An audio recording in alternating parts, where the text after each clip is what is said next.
বিসমিল্লাহির রহমানির রহিম। আসসালামু আলাইকুম ওয়া রাহমাতুল্লাহি ওয়া বারাকাতুহু। HKC এডুকেশন চ্যানেলের পক্ষ থেকে আপনাদের সবাইকে আমার আন্তরিক শুভেচ্ছা ও অভিনন্দন। আজকের ভিডিওটি আপনাদের জন্য সাজানো হয়েছে মাইক্রোসফট অফিস প্রোগ্রামের বিভিন্ন ফাইলের সেভ সংক্রান্ত তথ্য নিয়ে। একটি ফাইল কিভাবে সেভ করা হবে এবং কিভাবে বের করা হবে, কোনো কম্পিউটারে যদি সেভকৃত ফাইলকে খুঁজে বের করা না যায় তাহলে আপনারা সেই ফাইলটাকে কিভাবে খুঁজে বের করবেন সেই বিষয়ে। তো ভিডিওটি শুরু করার পূর্বে আপনাদের প্রতি আমার ছোট্ট একটা রিকোয়েস্ট, যারা আমার এই চ্যানেলের নতুন দর্শক প্লিজ সবাই আমার এই চ্যানেলটাকে সাবস্ক্রাইব করে দিবেন এবং পাশে থাকা বেল বাটনটি বাজিয়ে দিবেন। আর আমার এই চ্যানেলে ভিডিওগুলি অবশ্যই আপনাদের ফ্রেন্ড সার্কেলের কাছে বেশি বেশি করে শেয়ার করে দিবেন, লাইক করে দিবেন। আর কথা না বাড়িয়ে আমি চলে যাব আজকে সরাসরি মূল ভিডিওতে। চলুন যাওয়া যাক আজকে কম্পিউটার স্ক্রিনে। Let's go start now this video.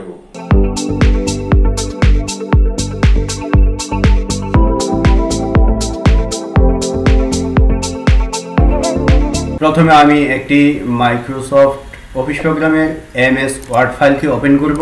তার জন্য টাস্ক বার থেকে আমি এখানে W এর উপর ক্লিক করে দিলাম। এইরকম একটি অপশন আসবে, পেজ আসবে। এই উইন্ডো থেকে আপনারা এইখানে লেখা আছে ব্ল্যাঙ্ক ডকুমেন্ট, যাদের অফিস প্রোগ্রাম 13 আছে তারা এইভাবে যাবেন, ব্ল্যাঙ্ক ডকুমেন্টের উপর ক্লিক করে দিবেন। এইরকম পেজটি চলে আসবে আপনার সাথে। পেজটা যার যতটুকু প্রয়োজন ঠিকঠাক করে নেবেন। ওকে, তাহলে সেভের জন্য আমি এখানে যে কোনো কিছু লিখবো। আপনারা যদি নাও লিখেন তারপরে আপনারা সেভটা করতে পারবেন। আমি কিবোর্ড থেকে Ctrl+S বাটন প্রেস করলাম, তারপরে ব্রাউজ করে আমি লোকেশনটা দেখিয়ে দিব। যেহেতু আমার সেভের উপর আগেও একটি ভিডিও দেওয়া হয়েছে, সেজন্য আমি এটা বিস্তারিত আলোচনা করব না, কথা বলবো না। পূর্বে ভিডিওটার লিঙ্ক দেওয়া থাকবে, আপনারা আগের ভিডিওটা দেখে আসবেন যারা দেখেন নাই। তাহলে এখান থেকে আমি ডেস্কটপটা সিলেক্ট করে দিব এবং এখানে একটা নাম দেব। সাধারণত আমি 100 দিয়ে দিলাম নামটা। এখানে অবশ্যই ফাইল নেম, এটা লক্ষ্য রাখতে হবে। ফাইল নেম, আমি যে ফাইলটি সেভ দিব এই ফাইলটার নাম কি সেটা অবশ্যই মনে রাখতে হবে এবং লোকেশনটা কোথায় সেটা আপনারা সিলেক্ট করে দিবেন। সেভ বাটনে ক্লিক করার সাথে সাথে আমার ফাইলটি সেভ হয়ে যাবে। ওকে, আমি যে ফাইলটা এখান থেকে ক্লোজ করে দিই তাহলে আমার ফাইলটা ডেস্কটপে পাওয়া যাবে। কত দিয়ে সেভ করা হয়েছিল? 100। এই যে ফাইলটা আমার এখানে চলে আসছে। এটা হলো আমার আগের ভিডিওর ধরন। কিন্তু এখন আপনাদের অনেকেরই প্রশ্ন ছিল, ফাইলটা সেভ করা হয়ে গেছে, দ্রুততার কারণে বা জটিলতার কারণে, খুব দ্রুত ব্যস্ততার কারণে ফাইলটি সেভ দেওয়া হয়েছে, কিন্তু কোথায় দেওয়া হয়েছে, কিভাবে দেওয়া হয়েছে আপনারা খুঁজে পান না ফাইলটা। এটা হলো কয়েকজনে এইরকম প্রশ্ন করেছেন। তাহলে আপনারা যখন এইরকম ভাবে ফাইলটা সেভ দিবেন, অর্থাৎ ফাইলটা প্রথমে ওপেন করতে হবে, আমার যে কোনো ফাইলটা প্রথমে সেভ দিতে হবে। এই ব্ল্যাঙ্ক ডকুমেন্ট ওপেন করলাম, আমি প্রয়োজনীয় যে কোনো কিছু লিখলাম, আমার দরকারি জিনিসটা আমি লিখে ফেললাম। লিখে আমি এটাকে সেভ দেবো, Ctrl+S দিয়ে সেভ দিলাম, অথবা এখান থেকে ক্লোজ বাটন ক্লিক করে আমি সেভ দিলাম। সেভ দ্রুত আমি কিভাবে দিলাম আমার মনে নাই। ওকে, এইরকম আছে। আমি এখান থেকে কোনো কিছু সিলেক্ট করবো না, ডেস্কটপ, পিসি বা অন্য কোনো কিছু আমি কোনো কিছু সিলেক্ট করবো না। আমি শুধু একটা নাম দিছি, এটা মনে আছে 20। আমি একটা নাম দিলাম 20 লিখে সেভ করে দিলাম। আমার ফাইলটা ক্লোজ দিতে কম্পিউটার বন্ধ করে আমি অন্যত্র চলে গেলাম, অন্য একটা কাজে। কিন্তু পরক্ষণে যখন আমি কাজ করতে বসলাম, হঠাৎ করে দেখে গেছে আমার ফাইলটা আগে করা ছিল, কিন্তু ফাইলটা খুঁজে পাইতেছি না কোথায় সেভ হয়েছে।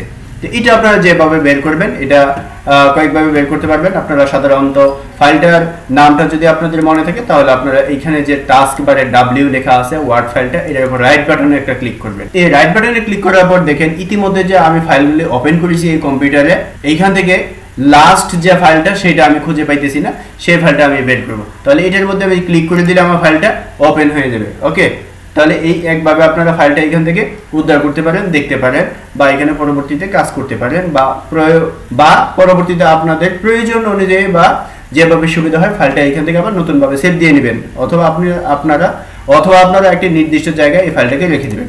ক্লোজ করে দিলাম। এই ফাইলটাকে আপনারা অন্যভাবে কিভাবে বের করে নেবেন এইখানেও নাই, আপনারা পাইলেন না।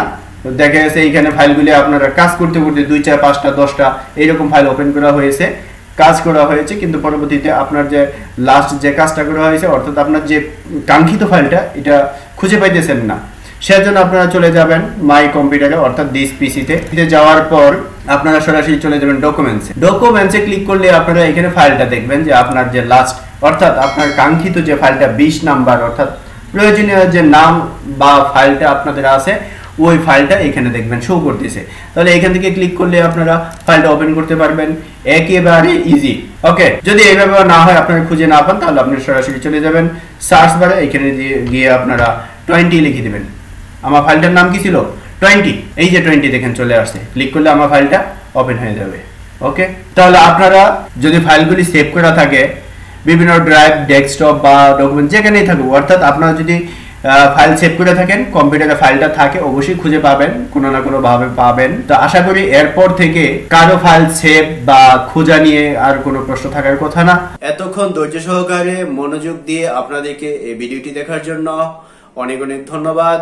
আপনাদের সুস্বাস্থ্য এবং দীর্ঘায়ু কামনা করে পরবর্তী ভিডিও দেখার আমন্ত্রণ জানিয়ে আজকের মতো এখানেই বিদায় নিচ্ছি। আসসালামু আলাইকুম ওয়া রাহমাতুল্লাহি ওয়া বারাকাতুহু।